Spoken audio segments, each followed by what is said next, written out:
আজই ডাউনলোড করুন আর এনজয় করুন আপনার পছন্দের শো। তারা কেউই কিন্তু টিআই প্যারেডে নীলাঞ্জনাকে আইডেন্টিফাই করতে পারেনি, যেমন পারেনি বিয়ালবনি মেডিকেল ক্যাম্পের কেউ। নীলাঞ্জনা মুখার্জি বাস করছিলেন ক্রান্তিভূষণের সঙ্গে, যিনি সমাজবিরোধী কাজের সাথে লিপ্ত বলেই পুলিশের সন্দেহ।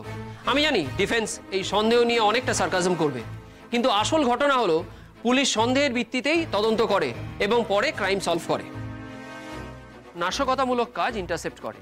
হ্যাঁ, তথ্যভিত্তিক সিক্রেট ইনফরমেশন ভিত্তিক সন্দেহ যে কোনো তদন্তের সবথেকে বেশি গুরুত্বপূর্ণ অংশ। কেউ যদি কাউকে সন্দেহই না করে আর বসে থাকবে কখন উড়ে উড়ে সমস্ত তথ্য আসবে, এভাবে কখনো দেশ চলে না your honour.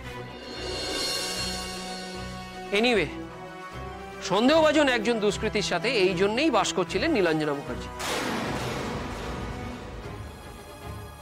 Birds of a feather flock together. Anyway doctor Sengupta, আমরা তাহলে সেদিনের ক্যাম্পের ঘটনায় ফিরে যাই। প্রথম দিনের ক্যাম্প শেষ হওয়ার মুখে আপনি ওয়াশরুমে গেলেন এবং সেখান থেকে ফিরে এসে দেখলেন যে এই ঘটনা চলছে। তার আগে কি ফায়ারিং এর শব্দ শুনে আমি তাড়াতাড়ি আসছিলাম।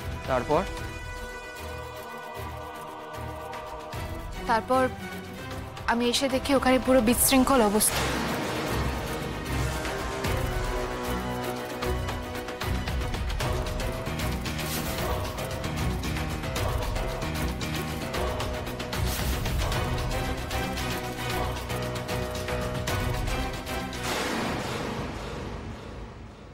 ব্যাস, আর কিছু উল্লেখ করার মতো ঘটেনি?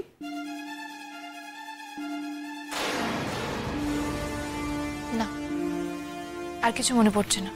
আপনি তো একটা বিষয়ে বাদ রেখে গেলেন ডক্টর সেনগুপ্ত। আপনার হাতে গুলি লাগতেই যে গুলি চালিয়েছিল সে চিৎকার করে উঠেছিল আপনার নাম ধরে, তাহলে সেটা আপনি বলতে বাদ রাখলেন কি করে? কারণ সেই ডাকটা আমি নিজে শুনিনি, তখন আমার গুলিটা লেগে গেছে। কে কি বলেছে, কে কি করেছে, তখন সবকিছু ঝাপসা হয়ে যাচ্ছিল, চোখের সামনে সবকিছু ধোয়া ধোয়া হয়ে যাচ্ছিল, হেজি। আচ্ছা, আপনি যখন পড়ে যাচ্ছিলেন তখন কি দেখেছিলেন? যে গুলি চালালো বা যার হাত থেকে গুলিটা ছুটে এলো সে কি করলো?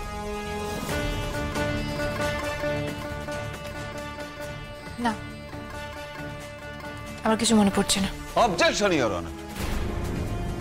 গুলি হাতে লেগে যখন স্রোতস্বিনীর অনবরত ব্লিডিং হচ্ছে, তখন উল্টো দিকে কে কি করছে সেটা কি মনে রাখা সম্ভব? হ্যাঁ, আমার মনে হয় সময় নষ্ট করা ছাড়া এই প্রশ্ন আর কোনো কিছু নয়। ওভাররুলড। মিষ্টি, ও মিষ্টি, তুমি তো বলেছিলে প্রথম দিন নাকি নীলুর পক্ষের উকিল প্রায় জিতে যাচ্ছিল, ওদের দিকটা নাকি ভারী ছিল। আজকে স্রোতকে এরকম উল্টো পাল্টা প্রশ্ন করছে, কি হবে? নীলুকে দোষী প্রমাণ করে দেবে না তো মিষ্টি?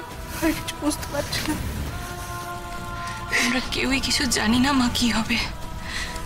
শুধু আশা করতে পারি যা হবে ভালোই হবে। বলুন ডক্টর সতর্ষিনী, তারপর কি হলো?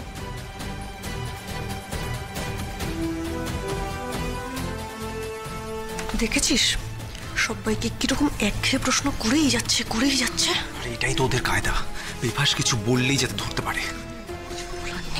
তারপর আমাকে আমাদের বাসে তুলে নিয়ে কাছাকাছি হসপিটালে নিয়ে যাওয়া হয়।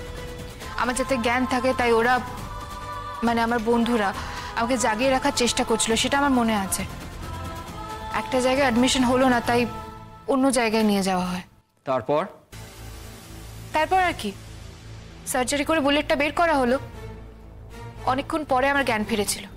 আপনার তখনও মনে হয়নি যে ওই মহিলাই নীলাঞ্জনা?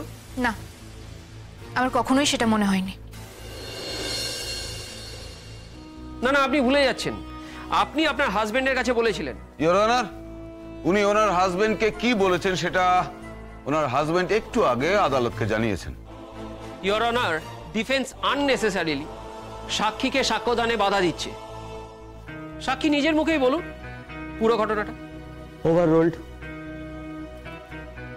হ্যাঁ, এবারে বলুন আপনি কখন বুঝতে পারলেন যে ওই মেয়েটি নীলাঞ্জনা? আমি সেরকম কিছু বুঝিনি। তাহলে আপনি ঠিক কি বলেছিলেন আপনার হাজবেন্ডকে? আমার হাজবেন্ড বলেছিল ওই মেয়েটা কি মেজদি হতে পারে। তখন আমি একটু কনফিউজড হয়ে গেছিলাম। কেন কনফিউজড হয়েছিলেন? রাদার ডক্টর সার্থকীর ওরকম মনে হওয়ার কারণটা কি? মেজদি বাড়ি থেকে চলে যাওয়ার পর মেজদি বাড়ি থেকে চলে গিয়েছিলেন নাকি আপনারা তাড়িয়ে দিয়েছিলেন? দাদা বাড়িতে ঢুকতে দেয়নি। ও, তাহলে তাড়িয়ে দেওয়া হয়েছিল বলাটাই ঠিক, তাই তো?